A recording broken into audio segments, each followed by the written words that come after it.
شاکر صاحب اگر تشریف فرمائیں، شاکر صاحب کی طرف بھی میں چاہے تھی. شاکر صاحب ذرا سا پہلے تو آپ کی ہماری جو بات ادھوری رہ گئی، میں چاہتی ہوں کہ اس کو کمپلیٹ کریں اور پھر کچھ ایک آدھ ہماری عوام کے سوال ہیں جن کے جوابات ہمیں پہنچانے ہیں. آپ کچھ فرما رہے تھے بریک سے پہلے. اصل میں جی بات ہو رہی تھی کہ اسی خطے سے کچھ مال مویشی برازیل گیا، وہ وہاں جا کے زیادہ دودھ دے رہے ہیں وہی مویشی پاکستان میں کم کیوں دے رہے ہیں. تو سوالیہ نشان اٹھتا ہے اداروں میں موجود کرپٹ لوگوں پہ.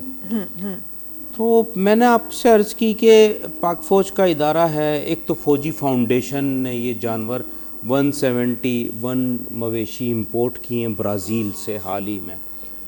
اس میں کچھ مال مویشی جیسے کہ اس بر صغیر کے ہی ہیں، جیسے کہ انڈیا سے کچھ ہیں، جیسے نیلور گائے ہے، گر کاؤ ہے، اور یہاں کی جو ہے ہماری تھری ہے ٹھٹے کی، تھر پارکر کی. اس کے بعد ریڈ سندھی امپورٹ کی گئی ہے.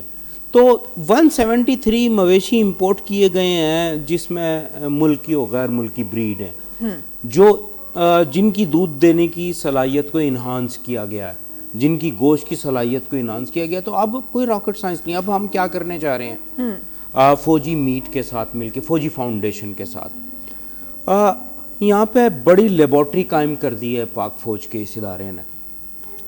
جو دنیا نے کام کیا ایمبریو ٹرانسفر کا اور آرٹیفیشل انسیمینیشن کا، وہاں ہم کسانوں کو، ہر کسان کو وہاں ہم ایجوکیٹ کرنے جا رہے ہیں آرٹیفیشل انسیمینیشن کے لیے. اور وہ جو ایگز ہیں اعلیٰ دودھ دینے والے مویشیوں کے، اس سے اعلیٰ نسل کے بچے لینے کے لیے وہ کام ہم کرنے جا رہے ہیں. تو یقینی طور پہ ایمبریو ٹرانسفر کی جو ٹیکنالوجی ہے وہ پاکستان میں آ چکی ہے، اور انشاءاللہ تعالیٰ 5-6 سال میں ایک انقلاب پاکستان کے دروازے پہ دستک دے رہا ہوگا. لوگوں کے لیے سستا دودھ، سستا گوشت انشاءاللہ تعالیٰ میسر ہوگا. اور اس کا کریڈٹ جاتا ہے فوجی میٹ کے بریگیڈیئر عادل اشرف صاحب کو.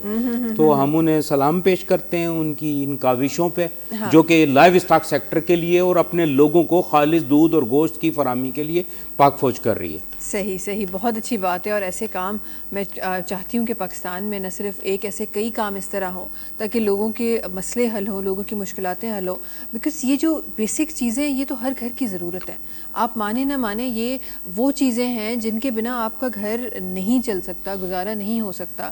پھر ہم جب آپ ان چیزوں کی بات کرتے ہیں، ان کو اگر گھر سے خدا نہ خواستہ اگر آپ کو کٹ ڈاؤن کرنا پڑتا ہے، تو آپ جو اپنے بچے کی جو بیسکس ہیں وہ کتنی آپ ویک کریں. اور پھر اسی بچے نے کل کو کسان بھی بننا ہے انہی لوگوں میں سے. تو کسان اگر ہیلدی ہوگا اور ایجوکیٹڈ ہوگا اور اویئر ہوگا ہر چیز سے، تو ظاہر ہے وہ ہمارے بچوں تک بھی، ہماری آگے والی جنریشن تک بھی اسی طریقے کی چیزیں پہنچا سکے گا. جی شاکر صاحب کچھ عرض کروں. جی فرمائیے. کہ دیکھیں، ہمیں ون ہیلتھ پہ کام کرنا چاہیے. میرا مویشی صحت مند ہوگا نا، تو میں بھی صحت مند ہوگا. ایسے ہی ہمارا مال مویشی جو ہے وہ بھی غذائی کمی کا شکار ہے ہمارے بچوں کی طرح. وطن عزیز میں مویشیوں کی ضروریات کا 45% چارہ و اجناس پیدا ہوتا ہے، اور وہ بھی جتنے بھی را پروڈکٹس ہیں جو ملوں سے نکلتے ہیں وہ مڈل ایسٹ ایکسپورٹ کر دیے جاتے ہیں. اور کسان ڈیپینڈ کرتا ہے امپورٹڈ اجناس پہ. امپورٹڈ اجناس ٹیکسز ڈیوٹیز دے کے لائے جاتے ہیں، اور اس کا امپیکٹ آتا ہے آؤٹ پٹ پہ. کاسٹ آف پروڈکشن بڑھتی ہے. اس کا بوجھ کون بھرتا ہے؟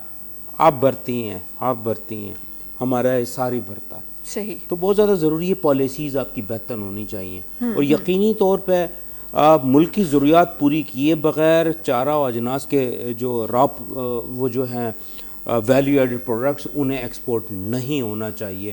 ملوں سے نکلنے والی چوکر، کھلی، جتنی بنولا میل، یہ سب چیزیں ایکسپورٹ یہ کر رہے ہیں. بھوسا، الفالفا ہے، دیگر چیزیں، انہیں ایکسپورٹ نہیں کرنی چاہیے جب تک پاکستان کے کسان کی ضروریات پوری نہ ہوں. صحیح. ایکسپورٹ پہ ایکچولی بڑا کام کرنا چاہیے. نہ صرف ہم ان کی بات کریں، ادروائز ہمارا جتنا اچھا فروٹ ہے، ہم مینگو کو شہنشاہ کہتے ہیں، بادشاہ کہتے ہیں فروٹس کا.